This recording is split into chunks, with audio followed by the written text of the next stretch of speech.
Hello, this is Kian, and welcome to the Football Obsession podcast, the first episode of the new setup. I just want to welcome you guys. I want to introduce you to my mate Harry. Hello We're both United fans. Obviously, as you know, I'm a United fan. We're going to be talking about a few things today.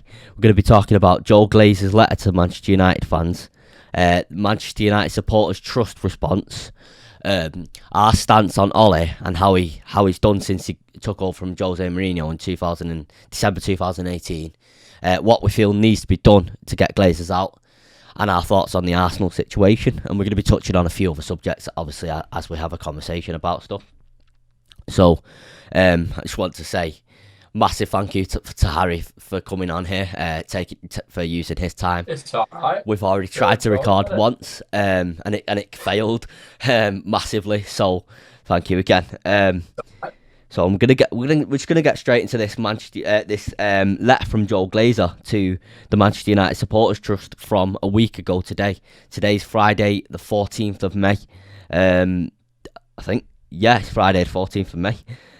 So he says, "Dear Ian, thank you for your letter, dated April 30th, sent in your capacity as representatives of Manchester United fans. I read the contents closely, and your love and passion for the club came across very clearly." So obviously we do know that Ian Sterling, who is the leader, the fan representative of the Manchester United Supporters Trust, is he does love the club. Obviously, he's been in the Supporters Trust for years. Just want to get your thoughts, Harry, on that paragraph. How Joel Glazer's interpreting his love for the club. So I think not shit, because if you think about it, well, what he says, he loves the club. Basically, what he's saying is he loves the money that's coming in for the club, and so he cares about like I'm reading the letter last night, and I'm going through certain bits of it, and when you said then they had for love of the club, I highlighted it and then I put it into Google, love for the club, and it came up as the definition of passion. When has Joel Glazer ever shown passion to Manchester United? We have had managers who show passion, players show passion. Joel and Abraham Glazer, since their father passed away, have done nothing to help the club apart from bring back Paul Pogba. That's about it. And it's funny because just yesterday or the day before, Old Trafford's roof was leaking at the Trafford end. Yep. It was leaking. Awful. We had maintenance on the stadium as a whole since 1994. 1994 was our last proper maintenance. Office being bits here and there, but like a full overhaul, all of it. We're talking nearly 30 years, and it's like what a couple $100,000 or a couple million stop you for a rebuilding stadium. I look at Spurs' ground. Daniel Levy spent over $1 billion. It was. And I look at that ground now. Even Anfield. And Everton as well, that they've just got planning permission for a new stadium, so they're going to get a new stadium. We're falling far behind it in terms of our stadium. I went to Allianz Arena in January 2020, before the coronavirus hit the world, and obviously it was such a great experience. But I was just looking at it, and I always do think back to that, and I think how mad is it that the Allianz Arena, one of the best stadiums in the world, and with one of the best clubs in the world, obviously Bayern Munich, is so far ahead of us. They're like light years ahead of us, literally light years ahead of us, millions and millions ahead of us. And we're one of the best clubs in the world, as we're known of. It's ridiculous. And And the sad thing is, right? So on our local team, stop what counting it in the National League. I've been to their ground a number of times, and theirs is 10 times better in in terms of like being kept well and stuff like that. yeah, exactly. And they're in the National League. Yeah, We're in the Premier League on like well, Champions League is like what was like 50 million to get the 50 Champions million, League. yeah. 50 million. Exactly. That goes into Joel Glazer's pocket. Yep. That 50 million that could cover most of the stadium if I'm paying it. However, it has not been checked for 30 years. One day, right? Hopefully it happen, right? One of our roofs could fall off. Something like that could happen. Yeah, it's realistic. That's a health and safety hazard, and it just shows the lack of respect that they give us for a club. Like if they had redone the ground and made it 10 times better and 10 times better atmosphere, we wouldn't be sat here today talk about it. But look, fact of the matter is, they don't care. They're in America right now on their yacht or wherever they are, sitting there counting the money, not giving a crap. As we're here, as fans, having to suffer. I've not been to Old Trafford, sadly, in almost 12 years because of that one specific reason, and I don't see anymore. But as a kid, I used to love going to obviously, definitely. All United fans do, obviously, yeah. As kids, and they want to kill the atmosphere. I remember going to a game in the Championship. It might have been Cardiff something, and their stadium is better than ours in terms of the maintenance and stuff like that. Yeah, it is exactly. And what makes it more funny is that they don't actually care about the club. No, that's the thing of it. And the word love, you're talking about Alex Ferguson, love, Ronaldo, love, Cantona, love. The Glazers do the one thing and one thing only, hate, and that's about it. Of course, yeah, of course. I just want to say, like you touched on that them getting dividends and the money's going straight in their pockets. There's only three things. There's only three things that's happening with the finances at our club. They're taking 80 million dividends every year. The debt's getting repaid off in interest and stuff like that when it's actually going up because they're leaving it so long and they're in so much debt that it's like crippling the club. It's getting to the point where the club can't really stay afloat that much longer unless something drastic happens. Hence why us as United fans feel we need to take drastic action with protest, etc. And applaud it to any other football fan. For example, Arsenal and Chelsea football fans. They were protesting a few weeks ago, and applaud it to them. I'm just going to get into the second paragraph and a few more paragraphs of this. So Joel Glazer has said, "I want to salute your service to the fans forum, which I know is a vital channel for consultation between the club and our fans. As I recently stated publicly, I am personally committed what? To ensuring that we strengthen this relationship in the future." It's just words, in my opinion, that. Your heartfelt letter captured the unique spirit of Manchester United, forged through decades of triumph, adversity and tragedy, and still powerfully today, representing today's exciting team under Ole and the vibrant fan base which you represent. Just wanting to get into that. During the whole Super League fiasco, Joel Glazer and Avram Glazer released like a statement on the Manchester Evening News website, and it sort of said Sir Matt Busby would have wanted this. This is for Sir Matt. This is for Sir Bobby Charlton. I kind of lost words because of how disgusting that is. There was a plane crash. Our club is built from nothing.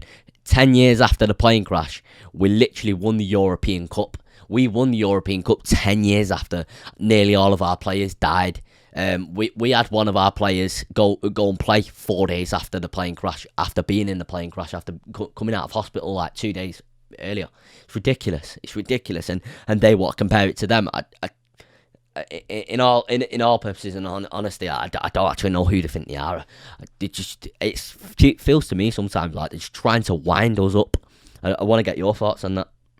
I got to say first and foremost, it's a spit in the face to Bobby Charlton, but it's just the disrespect towards Sir Matt Busby, a man who built the club from nothing, and then 10 years later wins the Champions League, and they want us. We have a statue outside our ground of him, and they come in there once or twice a year to Old Trafford. What do they think when they see Charlton Ardegon and Matt Busby? They think Matt Busby, a legend. To us, he's an absolute icon. Yeah. They're feeding off his history, off Sir Matt's history, Sir Bobby Charlton's history, Sir Alex Ferguson's history, and obviously all the players, George Best, for example, Cristiano Ronaldo, just all the great players, Tommy Taylor from years and years, like 100 years ago, something like that. They're feeding off that, but yet they don't care. It to me is it's heartbreaking. It's like ripping the heart and soul out of our club. It is ridiculous, and I'm quite frankly just want rid of them now. I do, and you touched on the Super League. I went through on one after the Super was announced and each club's statement, and at the bottom of the statement, I'm really surprised at the Liverpool one. Joel Glazer's name was... And on the City one as well. I think he put his name on all of the websites. And as Gary Neville... Two rivals, I couldn't even talk about Chelsea in that lot, but the fact it was put on our two rivals... Biggest rivals as well. Spits in the face of rivalries. Yeah. If you look back at Manchester Liverpool rivalry, we saw their jobs from nothing. Us in City, heartbreak 10, 11 years ago, heartbreak, and they wanted to spit in the face of that. That when I saw that, I was like, mate, this goes to show fuck all about. Oh yeah, of course, about our sport. They right, the NFL and the NBA calm all that, but don't ever try and think our sport. You don't. You can't describe Joel Glazer apart from poisonous. Yeah. And Sky Sports did or tried to do an interview about from Glazer, and I think it was in LA, and actually Glazer's there walking away. It was just weird because he acted like he didn't. He acted like he didn't even know someone was there. It was, to me, I was speaking to my uncle about this, and that was very, very strange behaviour, because you would, as a human, like, whether you want to ignore someone or not, you acknowledge that someone's there. It's human nature that if someone's next to you, you acknowledge that they're there. To me, that's very, very, very strange behaviour. That it is. I'm not like implying anything here or anything like that. I'm just saying it's very, very strange behaviour. Do you know what it is? Do you know what it is? That's guilt. Yeah. And I'll tell you why. And scared as well. But any human being who's been the wrong, come out and admit it. Apart from Glazer, while he's walking, he's thinking, "Shit, we're being caught." And I can guarantee you this now. Come what, June, July, the one window opens, they're going to splash the cash. and break the market for Harry Kane, and the thing is, right, Or a Jadon Sancho, just someone that sells shirts.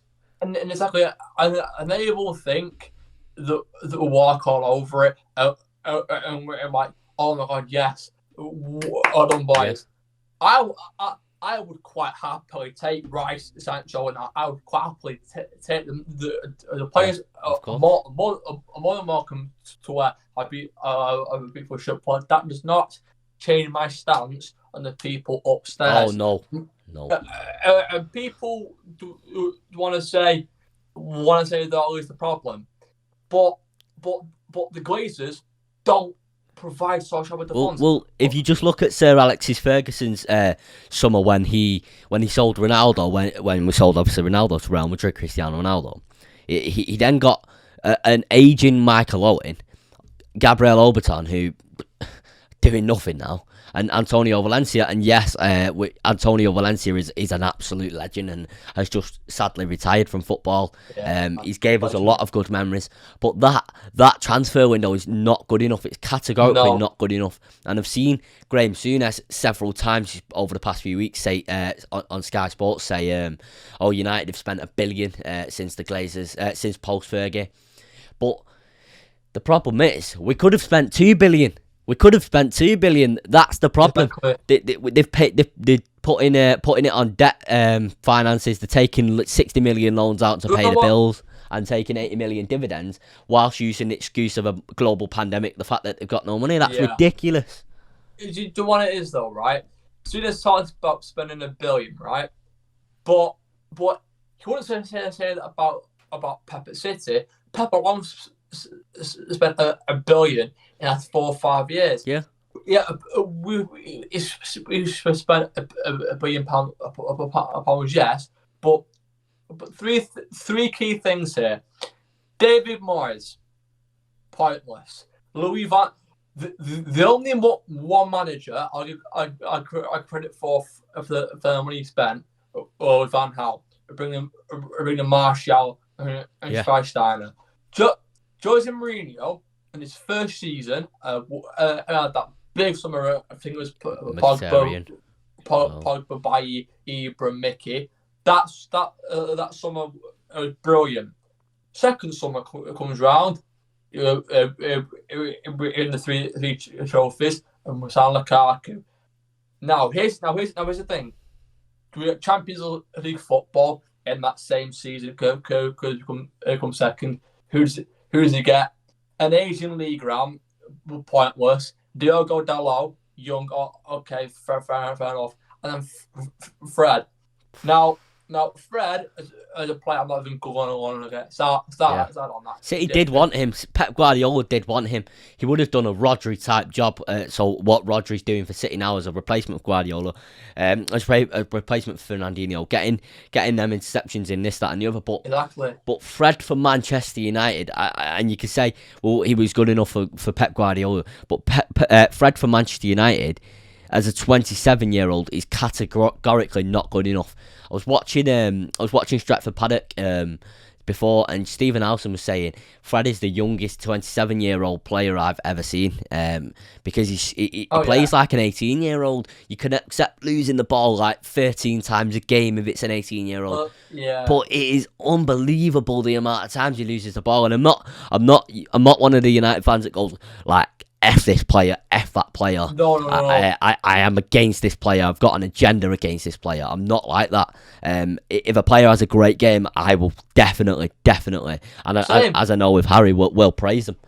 I would. And in joke, right, I've been Fred's biggest critique, but I've always the one time in games I've always given Fred the praise in the Manchester derbies. Yeah. Last season, when he did a double, my man of the match both times was Fred. This season twice was Fred. Yeah. Because Fred suits that fast pace. It's energy. He likes to win the ball. But yesterday's game, I'll touch on that. This was against Liverpool, by the way, for anyone not watching on the day that this was uploaded. This was against Liverpool and United lost 4-2.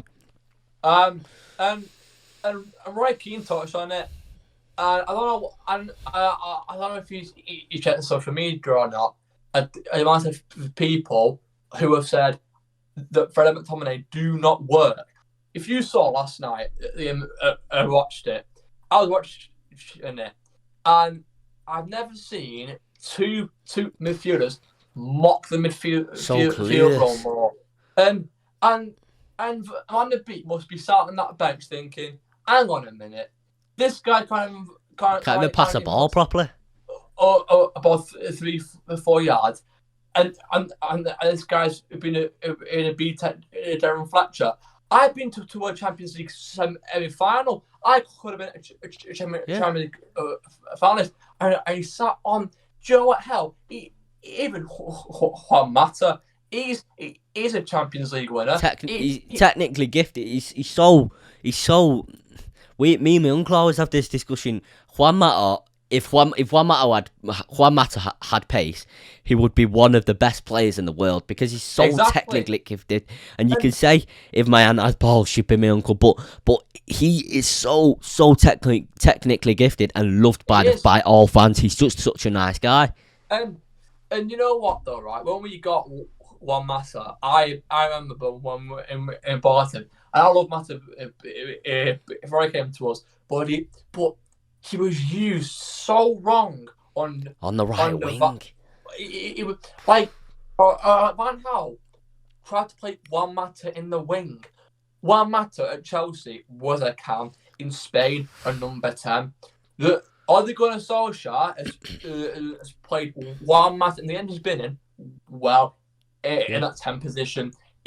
Sometimes he play him on the right, and him and Bruno or Van de Beek or rotate or Mata or play in the cam. But the one thing about Mata is right is that he does things that expects. I remember watching a Champions League game. I think that's Wolfsburg, and that little flick he does as Chris Moore. That might be the best assist I've ever seen from a footballer. He just and people want to talk about David Silva this, David Silva that, but Juan Mata's not talked about enough in that category. No, not at all. Because you could Silva a multiple Premier League winner, but Juan Mata's a Champions League winner. He's won most. He has won the Champions League, hasn't he, with Chelsea? Juan Mata is only Spanish camp to win the Premier League, the FA Cup, the League Cup, and Premier League Player of the Year twice, and Chelsea Player of the Year twice. I remember seeing a City fan say once, Juan Mata draws a pound David Silva. But if you're going to look at it deep in depth, Juan Mata's done more in the 8 and 8 he's been in the Premier League. I would actually disagree with you there. As much as I hate City, and I hate how they've obviously just evolved over the past 13 years suddenly, and stuff like that, and how the takeover is. You've got to at some point, like we've got to acknowledge that David Silva, the likes of David Silva, are Premier League legends, like absolute Premier League legends. David Silva is a phenomenal player.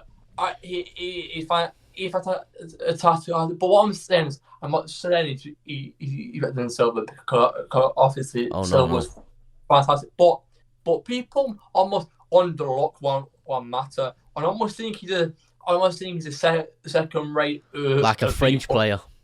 Exactly. But people forget Juan Mata have got 3 years at the club for in his first 3 years. Well, as on the right wing, could you imagine under Van Gaal or Mourinho they played him in the cam role? Yeah, we have so many goals and assists, and we were so deprived of goals as well. We were so it was so slow, especially under Louis Van Gaal. And I disagree with the way we sacked him 2 hours after the FA Cup final, which is disgrace. That's not my club to do that. In my opinion, I would have been asked if it's been a day after or a week. But he was celebrating and found out. Innit? And in fact, it was like 2 hours after he won a trophy for this us. club. It's again, who made that decision? Ed Woodward and the Glazers. Again, and people will get excited about Woodward leaving, but he'll still be here in the summer. Yeah. He will still be here, confirming the players that we bring in. I wouldn't be surprised. I think he'll go after this year. Some people think he'll go in the summer. I personally think he'll go after this year. I can't see him. I can see him just staying out his contract. He's getting paid by the club. Do you know what I mean? And the summer, if you have the comments down below, I can guarantee you we will make. And you guys can cut this real quick, but we will make £100 million signing. Whoever it may be, there will be £100 million plus player, and I can guarantee to you it'll be a player that we don't need. A Harry Kane or a Sancho. I think a Sancho because we were supposed to have got that done last year, and that whole transfer window was a disgrace. Waiting for it, and it's the fact that we've had now 2 panic buys in a row, one of which baller, but of course. But and we had Igalo and Cavani. Igalo was that was a desperation. Yeah, as much as we fell in love with the idea of Igalo, like he's a United fan, he's an absolute baller. Like we all loved him, and we sang a song like he came from China. Now we're all gonna die, whatever, something like that. Yeah. He just wasn't good enough. He's just not United quality. He's not. He wasn't, and I almost feel sorry for him because a United fan from Africa like he was. Yeah. That his boyhood dream to play for our club. And when he gets called a panic signing and a panic buy, as a person and a player who spots our club, that get you down. So and it's not his fault. It's Glazer-nomics. It's not in it. But I mean, again, though, I mean, we will make us a big purchase. I almost guarantee because the Glazers are going to need shirt sales. Yeah.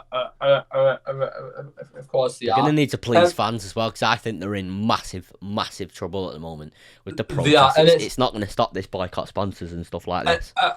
And it's not another. I've already had 2 sponsors pull out. Yeah. I think it's been a coffee company and something else.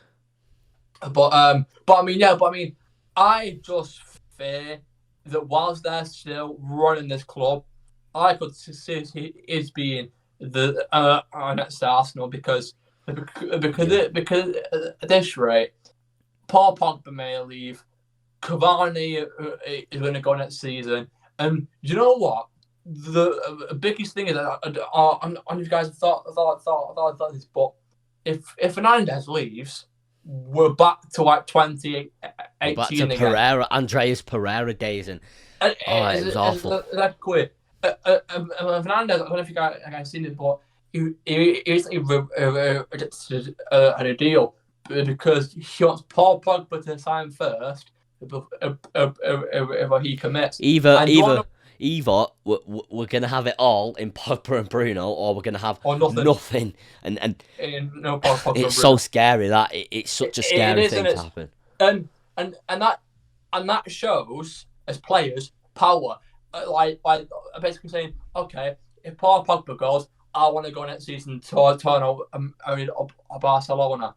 Like they as players have the power to leave or sign for. They have the power, not the owners. They could. But here's the thing, though.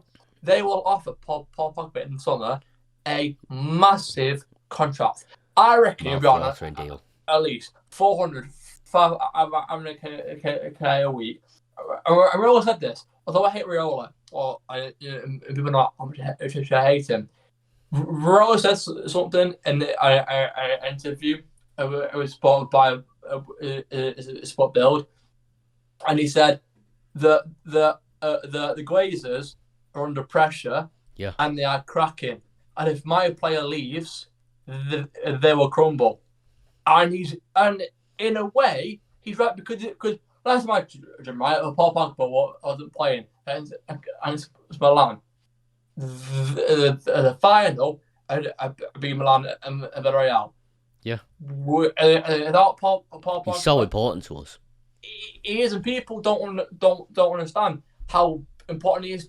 It was fans, because we have experienced Paul Pogba for games, and it's been painful. Like when he got injured against Everton, I knew from then we're going to struggle now about it, and we did. But I mean, just finally on the Glazers, I'm just fair now for the next few years, because I just hope that they sell up real quick. For the whole time that Glazer's in charge, I think in the back of everyone's mind, because we can't trust them now because of the whole European Super League fiasco, and we're going to get more into this later in a second, but I think in the back of everyone's mind, including mine, it's going to be, and not just United fans, all football fans, it's going to be, what if they try something else? Florentino Perez, as much as I don't think that I believe him, I don't think it's true what he's saying, that he's going to try and resurface this project, this European Super League project.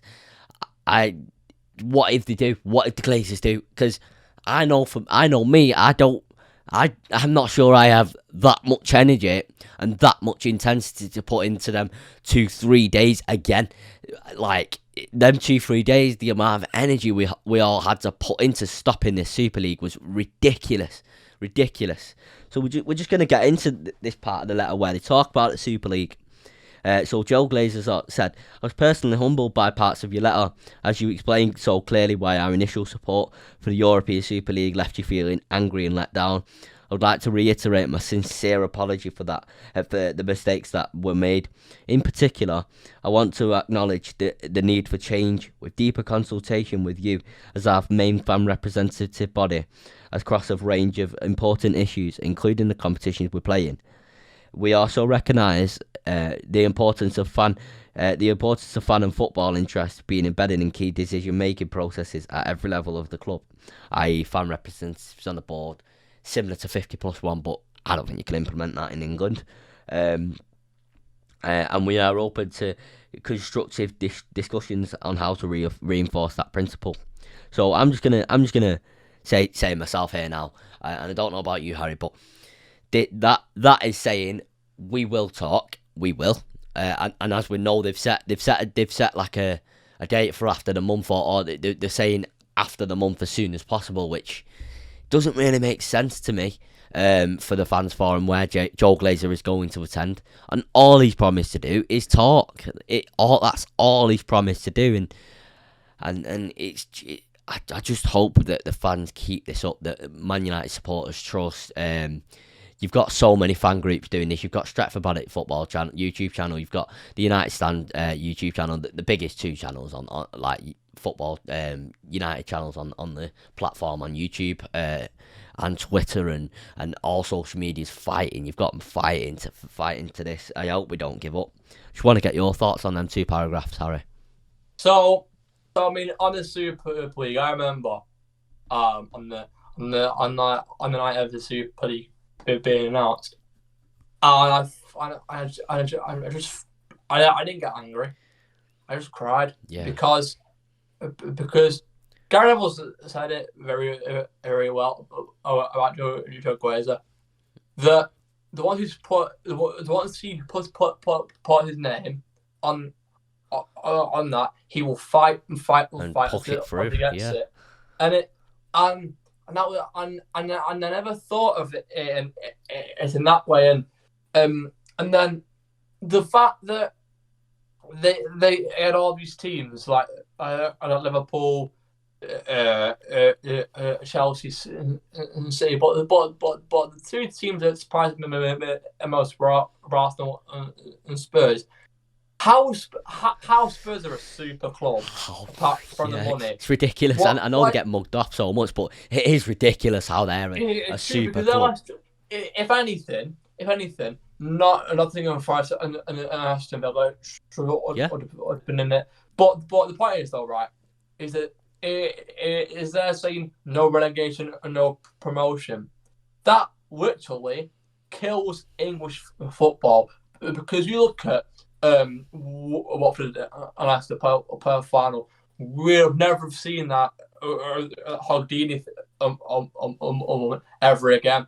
Aguero never as much again. as that hurt for us United fans as well, exactly. And as much as getting beat by 4-2 by Liverpool hurts, I would take that. I want them days in comparison to the European Super League. Exactly. We want them days.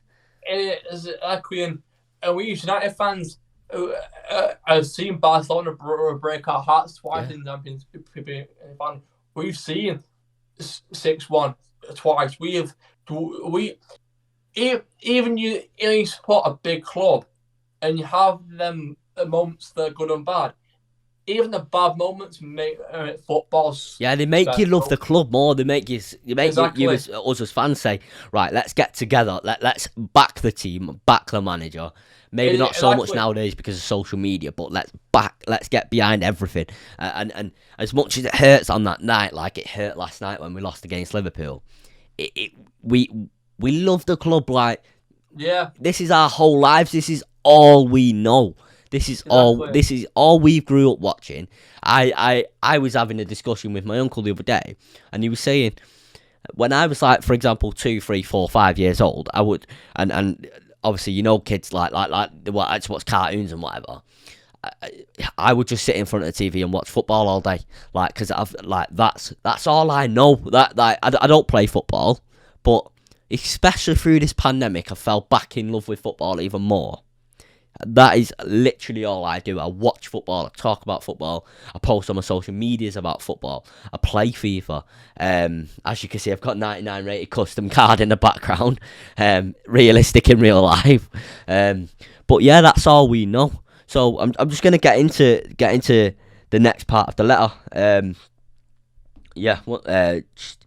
So the next part is, we remain committed to working with the wider football community to make the game stronger and more sustainable over the long term, and we will now refocus our efforts on doing this within the existing structures of UEFA and the Premier League. Well, I just want to say, Joel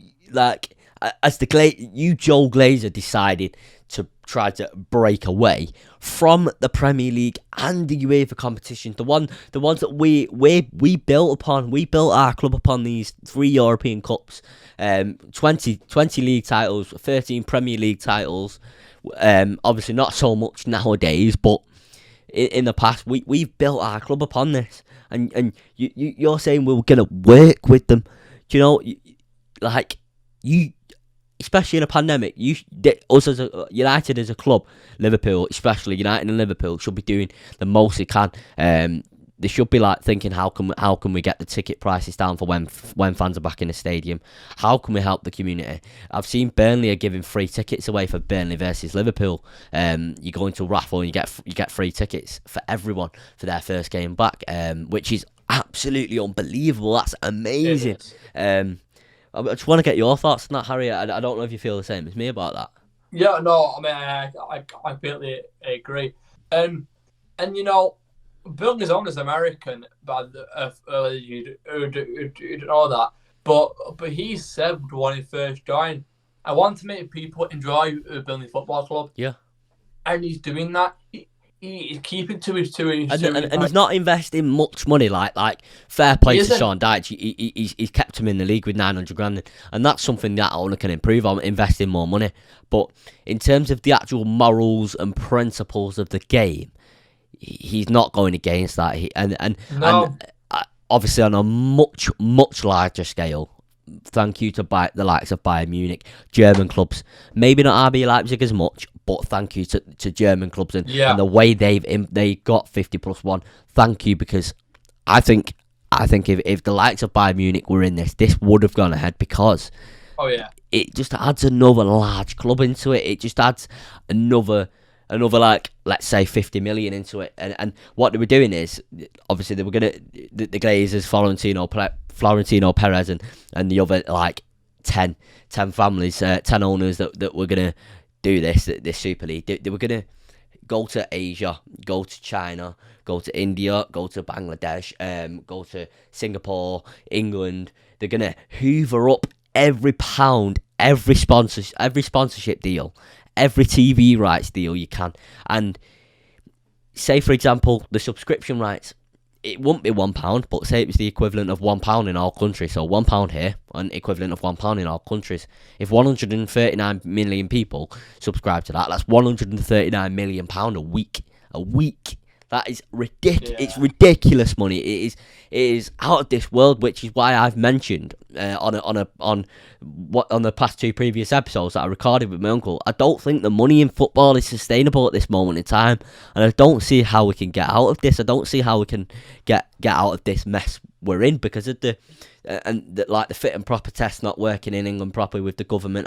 I really don't see, and as you can tell, I'm very, very, very passionate about this. It's not just playing football. It's the politics of football. It's the principles of it. It's the principles of fair competition, of the likes of Leicester nearly getting relegated, winning the league. West Ham nearly getting relegated, nearly in Champions League spots. Yes, they might not make it. They probably won't now. But they're going to get a Europa League spot, which is unbelievable for them. The likes of like Salford City, who obviously the class of '92 took over. They could, and #United. They could literally get promoted to the Premier League in 10-15 years time and win the league. Yes, it's very unlikely. The odds are stacked against you, but it's possible. And it wouldn't matter if the European Super League existed. So I'm just gonna get into the rest of the letter, as I don't want to spend too long on the letter, as we've got some other things to speak about. So, and then I'll get at both our thoughts on the rest of the letter. So, in addition, I want to reassure you that my family and I care deeply about Manchester United. What? And feel a profound sense of responsibility to protect and enhance its strength for the long term, whilst respecting its values and traditions. Every time I read that paragraph, it just baffles me. Hence why I go what every time.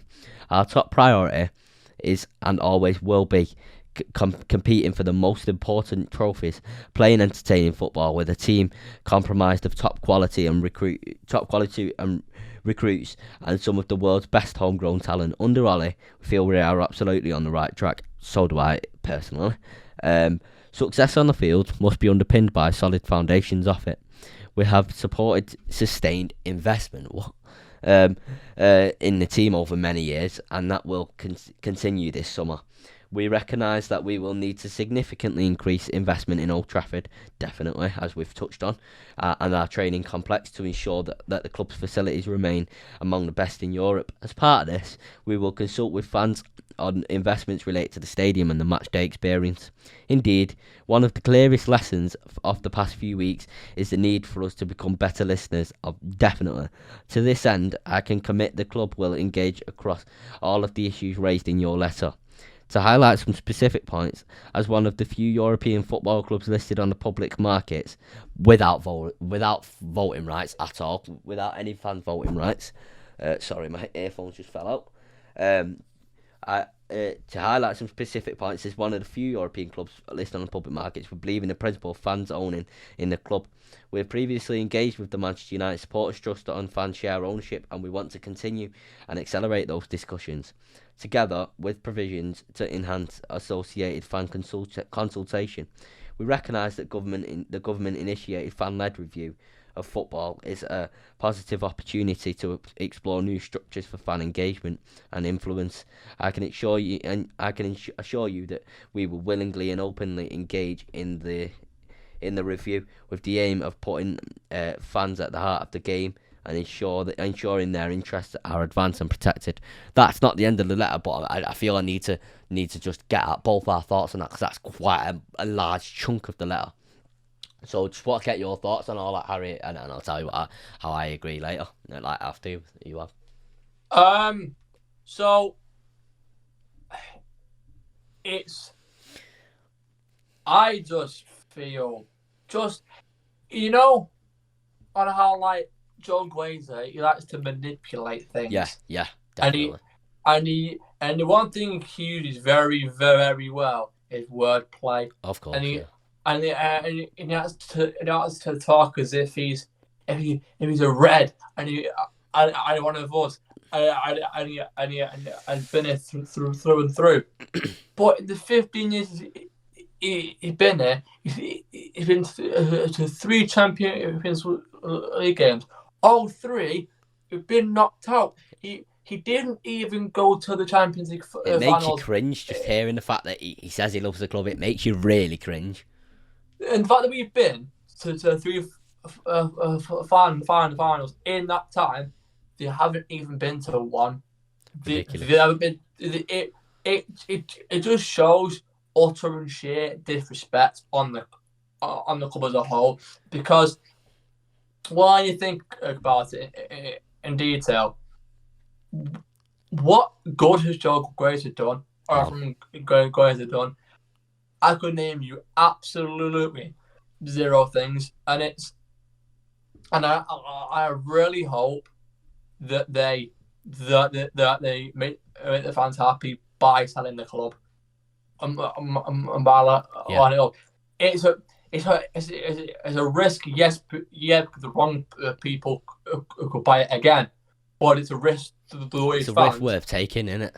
Exactly, and as long as they pay off the debt and stop taking money at the club, I could not give a crap what you do next. No. Just get out of debt, fix the stadium, and make life at Old Trafford. Communicate with us. We feel so disconnected from the club. I don't feel any. I obviously I feel attachment to the team and the players and the manager and the coaching staff, but to anyone over there, like the owners and stuff like that, in comparison to like the Edwards family who previously owned United, and I weren't alive for much of that. I was alive for 3 years of that, but as far as I'm aware, they were United fans and they communicated consistently with United fans. There's been 3 communications and 2 in the past 2 weeks in 16 years. In 16 years of the Glazer ownership, it's ridiculous. I'm just going to get into the last part of this. These commitments are a starting point for further dialogue, including all of the specific points you raised, rather than the final proposals. We want to work together to come up with an ambitious package of measures which will transform our relationship with fans and strengthen the club for the long term. In this spirit, we will reach out to the members of the forum to schedule a meeting in which I shall participate as soon as possible after the final game of the season. Thank you again for your work and for your passion for the club. I look forward to meeting you, and in the meantime, let's look forward to a successful end to the season. So right, I'm just gonna say that letter, in my opinion, was just words. They're just promising to talk. They're just. What about you in a short summary? Yeah. I'd keep it short and sweet with this. Actions speak louder than words. This is how the club, fine, but I couldn't shit with what he says. It's just words again, like I said then. Yeah. Words. So we're gonna get into the Manchester United Supporters Trust email, letter back response to Joel Glazer from this letter. So embargoed until 12 p.m. Friday the 30th of April 2021. The following statement was read out to Ed Woodward at today's emergency fans forum meeting. It was signed by the majority of fans. Forum members, including the Must representative on the forum, Ian Sterling. Goes without saying that Must, the Manchester United Supporters Trust, supports the forum members in their statement, and we wanted to share it more broadly. Manchester United Fans Forum letter to the club. To the senior management and ownership at Manchester United Football Club, we are disgusted and angry at the owners' actions in relation to the planning, formation and announcement of the European Super League. Once again, this clearly demonstrates that the club's owners are only interested in maximising their own profits and do not care or respect the views of Manchester United, and that is very, very, very true. The complete lack of engagement with fans, our players, and manager. Definitely our manager. He weren't even aware of it. He got thrown under the bus when we were playing against Burnley. It's ridiculous that the fact that he got thrown under the bus. Is a gross mishandling of club affairs, and one which we cannot forgive. Definitely, it was an attack on fans and on clubs across the whole of football, and we have simply had enough. Yep. Joel Glazer's subsequent apology is not accepted. Actions speak louder than words, and he and his family have shown time and time again that their sole motivation is personal profit at the expense of our football club. Should not need to explain to anyone in the ownership or running of Manchester United Football Club why the European Cup is an integral part of our club's history and how this proposal has betrayed it. Yet we clearly need to. We've definitely mentioned that like 4, 5, 6, 7 times in this podcast today. From Sir Matt's vision for United to compete in Europe, which saw in battle football authorities to allow English clubs to enter, and we were the first English club to enter, to the devastation and loss at Munich, the rebuilding of the club and triumph at Wembley in 1968, the impossible dream being achieved in the new camp. We want to say, we are disgusted by you. That letter is basically saying that, and I could dead right. I thank Ian Sterling. Obviously, I know he won't be watching this, but I thank Ian Sterling for stepping up and massively, because I feel like the fans forum haven't done enough over the years. So I feel like we do need to thank him because he has stepped up there. What do you think about that? And again, round of applause to Ian Sterling and everyone who's been supportive of this. And he touched on to Sir Matt Busby that without him doing what he did, getting us to the first team in the Champions League, the Bino Moscow, the Bino Istanbul in 05, because of Matt Busby, English clubs could play in the Champions League. That's history. Yeah. Another part of history, sadly, is a disaster. And then 10 years later, again, he wins it. Unbelievable. It is absolutely incredible. And he's saying that it's disrespectful on our club, and he couldn't have been a bit more spot on, because our club over the last 2-3 decades, or as I've been alive, a decade and a half, I've seen two most greatest Champions League finals in my lifetime, and we've lost them both. But yet, as a fan, they are moments that you enjoy and thrive upon, and then the Glazers are going to try and spin the face of 09 and 2011.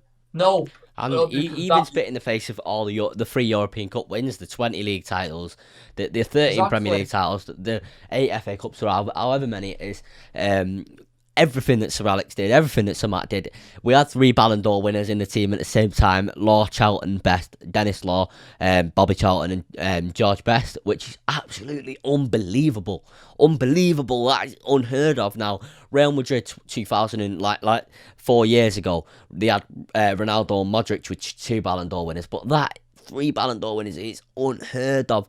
Like you've got MSN, Messi, Suarez, Neymar, and that's basically it for 3, like proper. Like, I know Neymar hasn't won the Ballon d'Or, but it's unbelievable. It's crazy. But think about then the Ballon d'Or. We were Cristiano's first Ballon d'Or winning club. Yeah. In that, by the way, in that phenomenal 08 season he had, when he was tearing up. Do you know, I was saying this before, he's probably the youngest European winger to win the Ballon d'Or. Yeah. And we as a club and fans got to see it with we adored him. I remember watching Portugal v England, and I remember watching Ashley Cole pocket Ronaldo. And I even when we faced Chelsea, Ashley Cole, you always pocket Ronaldo, and although they were annoying times, that's what I mean. Key specific moments that made our game beautiful. In 2010, and Iniesta winning the World Cup for Spain. I remember watching that, but the only thing is, I remember someone. I'm not going to name the person, and I'm not going to say who they are. But someone was in my house at the time speaking to my mum, and he stood in front of the TV when Iniesta scored that goal, and I keep going on about it now because I remember it, and it frustrated me because it was like such a beautiful goal. It was. Like, Iniesta is such a great man that like great footballer, loved, and I can't believe that I missed it on the TV at the time it happened. It was unbelievable. And it wasn't, and you have like I have Champions League nights. Drug against Bayern Munich, Barcelona, things like that. And I'm superbly could have gone ahead. The greatest don't understand that the Aguero moment, as much as it pains the United fans to experience, that moment's gone. Watford Leicester again. That moment's gone, and even Leicester the City, by the way, one of the greatest talents I've ever seen. That gets taken away. It's ridiculous because it's Americans coming over here. I'm not like going, they're coming to my country. I'm saying they're coming over here trying to change our system. Yeah, it will be out of order. It would be out of order if an Englishman went over to the NFL and tried to change their college system, their like university system in which it's known here, but college system which is known there, or the NBA. It would be it's bang out of order to try and change something that's our traditions. That it's their tradition to do things the way they do it with draft systems and stuff like that. It will be bang out of order. And yes, we may not feel as much passion about it as they would. The same way they don't feel as much passion about it as we do, but it's still out of order because you can't just go into something and change it. You can't. That's the way it is, and that's the way it's been for 100+ years, like 200 and odd years. Do you know what I mean? Football has brought literally the people together in the hardest times. I know it's one of the saddest things to actually mention, but Christmas Day, and I can't remember what year it was, but obviously in the World War, it brought the soldiers, the English and the German soldiers together to play football. That's what football is. That symbolises. And it does, and again, I want to touch on it, and the rest is so. I would say, Arsenal would beat Newcastle. I think it was 3-0, 4-0. Chelsea, I would say, scores, in my opinion, top 3 best Premier League great goal. Great goal I've ever seen. And that is only goal is like 4-year career in Newcastle. And things like Company v Leicester. Yeah. Forget the moments, the goals in itself, they are key moments in themselves. Even though I'm a United fan, I remember watching that Company goals, watching it there in my bed on this TV, and I remember because for a reason that I'm not going to name, I had to go into hospital. But I said to my mum, let me just watch the rest of this game, because if City don't score, they don't win the league. Let me just watch the rest of this game. And it was horrible, because if City didn't win the league, Liverpool would have won the league. And like Gary Neville said, that's like having a choice of 2 blokes to nick your wife. It's crazy. It is crazy. But I'm just going to move on to a few other topics. We're going to obviously spend less time talking about these topics as we did on the letter, because the letter, it's so important. It's so important, and the Mush response is so important. But we're going to obviously put the same amount of passion into talking about these topics. Before we go into the first actual topic, I just want to touch on something that I've just added to the agenda today. And this is, what can companies do, social media companies, to combat racial abuse on social media? Because Fred has received it again. The social media blackout, in my opinion, was a pointless tick box gesture. Social media, it's not just down to the social media companies, might I add. It's down to many people, including the clubs, Yeah. The clubs could be, if someone, for example, has got a United like a Martial picture in their profile picture, they could, and they've said something racist to Fred. United could at the person publicly and say, "Is this you? Can you please remove anything United related from your profile because we don't class you as a United fan?" Or, Yeah. I think the most necessary solution would be, and they've done it on Trustpilot because people have been adding bad reviews about sponsors, United sponsors. Add any account you create on any social media, I think you should have to give a form of personal identification for that, whether that be a passport, a driving license, a provisional driving license, a bank card, any provision, any identification. I think that will combat it, because people can just create account after account after account after account and do it, and it's ridiculous. It is crazy, and I understand there'd be ways to combat that. There obviously is ways to combat certain things now on social media, but we've got to do something, surely. What's your thoughts on that? My thought on this, and the first thing that comes to mind is Ian Wright. Yeah. I remember watching most recently me and Ryan Allen Shearer an interview, and Ian Wright looking at my messages he got on Instagram, and there's one I'm not going to say the words, but the kid called him the N word because of a FIFA game. Ridiculous. And it's things like it's things like that trigger people to say racial things. But it's not what they say. It's the punishment afterwards. Like Ian Wright said, it didn't press charges on the child. I think what's happening, especially if young kids, don't put them in prison. Educate them. Well, they need to. They need to right get educated way. Because I would argue that. Obviously, you can say racist actions means you are a racist, but if you are commenting a monkey emoji on somebody's, for example, Fred's social media, it is racist. It's racist behaviour.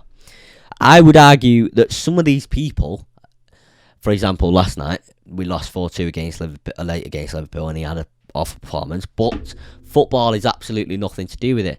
I would argue that some of these people aren't even racist; they're just frustrated, but it's still racist behaviour. It is. If you be portraying racist behaviour in public, you are then a racist. It's exactly, and I think some people remember this. But Cavani got a 3-match ban. Yeah. Saying the N word, but that's his native. Yeah.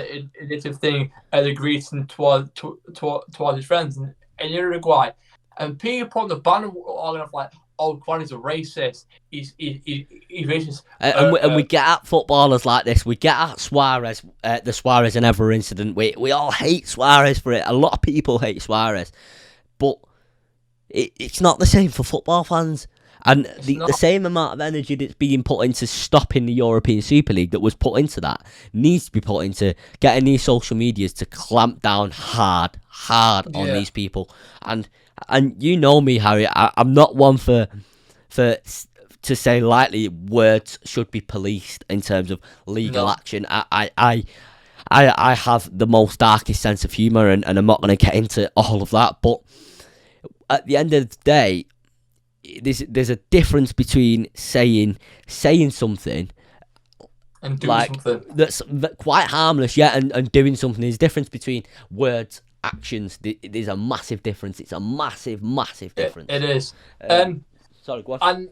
And I'll touch on Anthony Martial. He's probably been the most affected, in my opinion, the most racial abuse player in world of football, because Martial has had some brilliant performances in United shirt, but when he plays bad, they don't.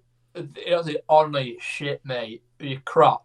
They have to call him a monkey or a gorilla, but but then the thing is, people don't realise who support that club. Then if Marshall sees that, he could feel shit the next week, and he might. And I remember he got racially abused a week before the Southampton and nil game. I bagged him to Oh, he two scored goals. 2 goals. Yeah, great goals as well. He doesn't celebrate. He actually scores the first one, Yeah, walks, high five. Second goal, it just walks walk, off. Yeah, high five. Not normally, Marshall runs towards Stretford end and celebrate and jump up. Because Marshall, yeah. he's always one of us. He's one of the fans, and then and racially abused black footballers, especially Wilfred Zaha and Martial. It only affects them mentally. Well, yeah, it affects their game. Well, it'll affect them mentally, which will in turn they'll feel like shit, and they may not eat much. They may not be eating much. They may not be able to stomach eating much. And then it could affect them physically, which then could affect their game. There's so many consequences to these actions that it's ridiculous. It's crazy. I'm sorry we had to speak about that, guys. I really am. But I am going to be touching on this with every single person I do the podcast with in the future, because it needs to be spoken about. And obviously, as a white person, I don't really know what it's like to be racially abused, but I can only imagine. And we need to. It's more it's spoken about, the more something has to change. It just has to. We're now going to get on to how our signings have done this summer. So, sorry, not this summer, this season from the summer. We've got Van der Beek, we've got Telles, we've got Cavani, and is that it? Yeah? Yeah. Last time we were filming, I didn't get it. I forgot Cavani. Don't know how. Just got to say, give it to Eddie Cavani, by the way. I think as much as I've slagged Telles off, not like publicly on his account, on his profile or anything, just on my social medias, which are private, so literally about 15 people can see them. My social medias, just that. And I about 5 years ago, I said get Telles. I did. I said get Telles. And surprisingly, I don't actually regret us getting Telles, because I think it gave Luke Shaw competition. And Luke Shaw's been the best left back in the league this season. He has. He's been brilliant. Unbelievable. We've all loved it because of his injuries, and because Luke Shaw really cares as well. He gives us all. Yeah. Oh, it's unbelievable. It's brilliant, and I remember Luke Shaw was not a bad spell on Mourinho, and even on life. His first two seasons, he was there, but I remember saying, we have to get a new left back. And my two at the time were Telles and Reggie one. But Aragon was still on low in the spin. But I think Telles is more of an underrated sign, because especially off the pitch, he's improved Luke Shaw's game now. And you see him now, bro, that guy has got that much stamina. He can last 180 minutes. He's in my opinion, my player of the year is Luke Shaw. But I mean, I've got on my notes here about the signings. I touched on this, but I'm back on Twitch streams about Van der Beek. Now, a lot of United fans are like, oh no, well, it's bench rotation. City do it, yes, but Man City's bench players almost play They've got two squads. They have two elite squads. I mean, they have squads. Our second team has got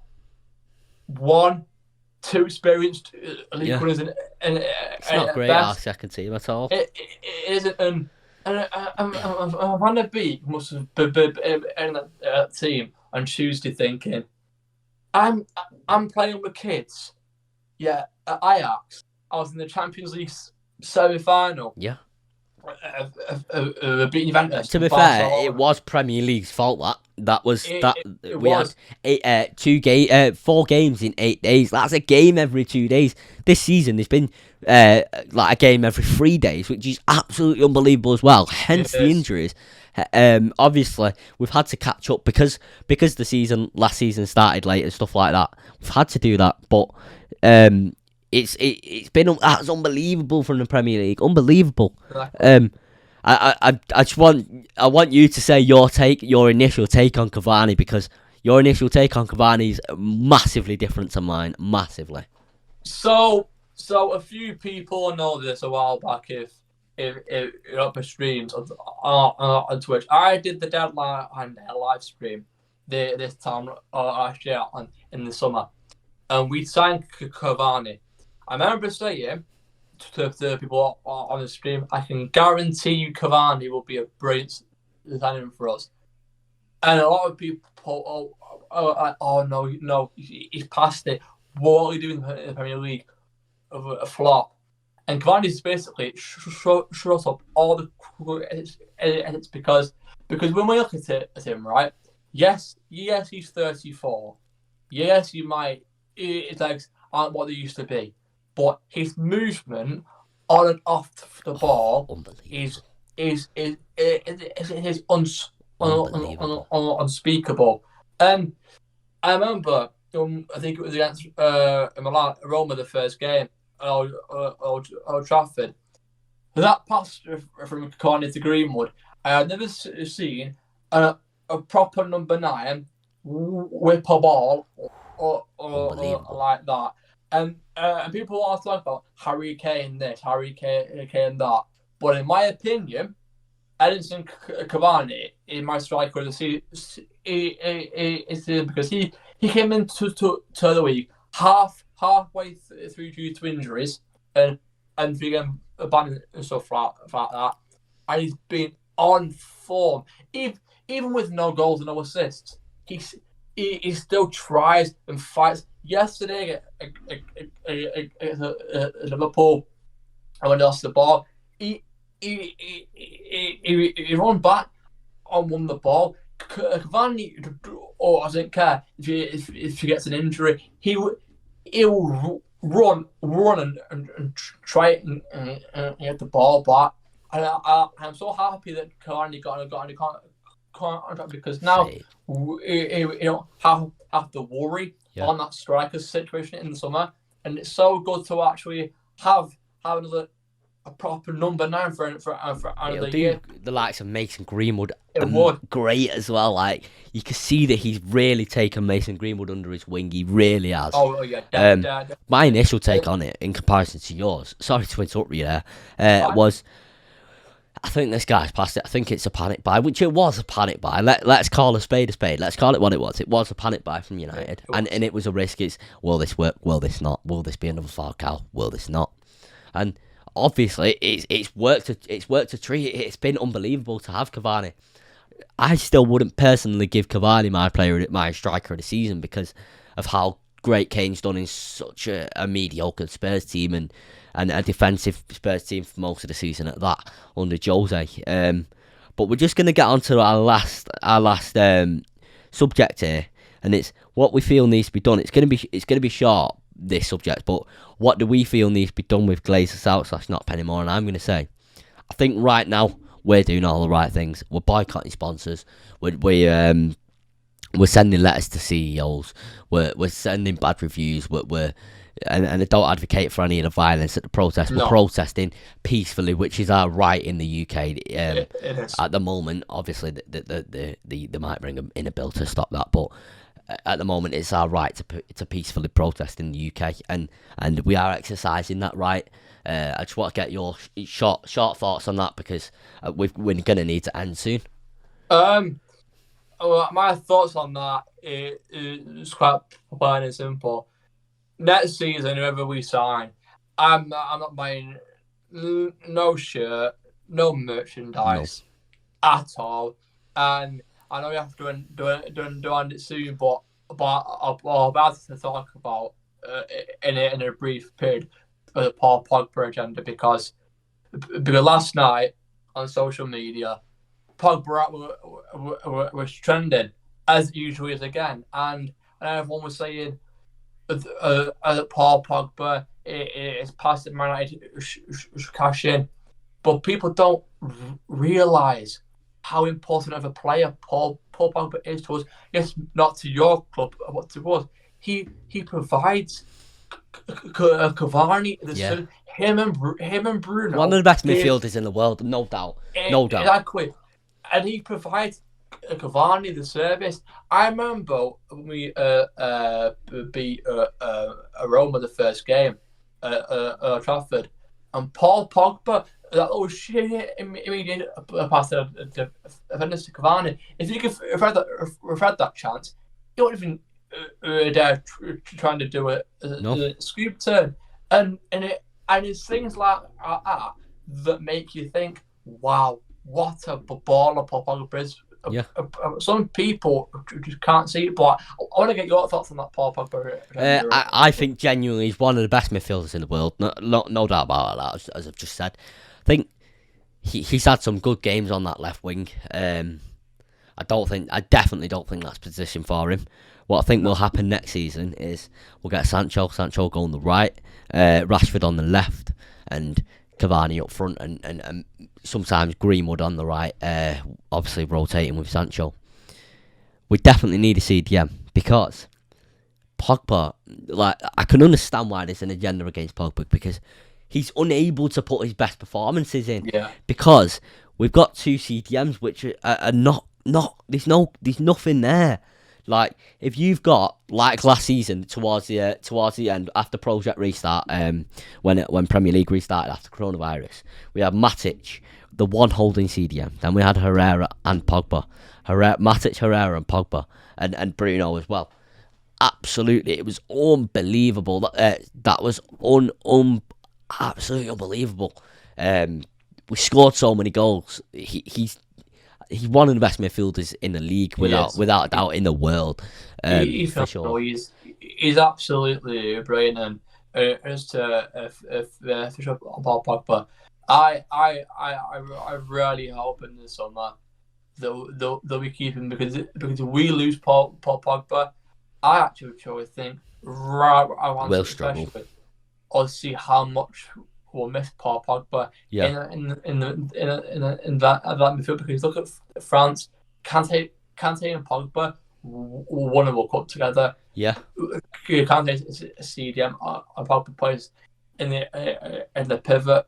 Things like that, little things. If we used to get an Ndidi or a Rice, Pogba could play more freely in midfield. But I think the Pogba agenda, it just gets a bit too out of context because people just think, Paul Pogba's finished. Because he gets a lot of. He's such a big name as well. He's not just a name in football. He's a superstar, similar to Kylian Mbappe, Neymar, and the likes of them players. He's just a big name.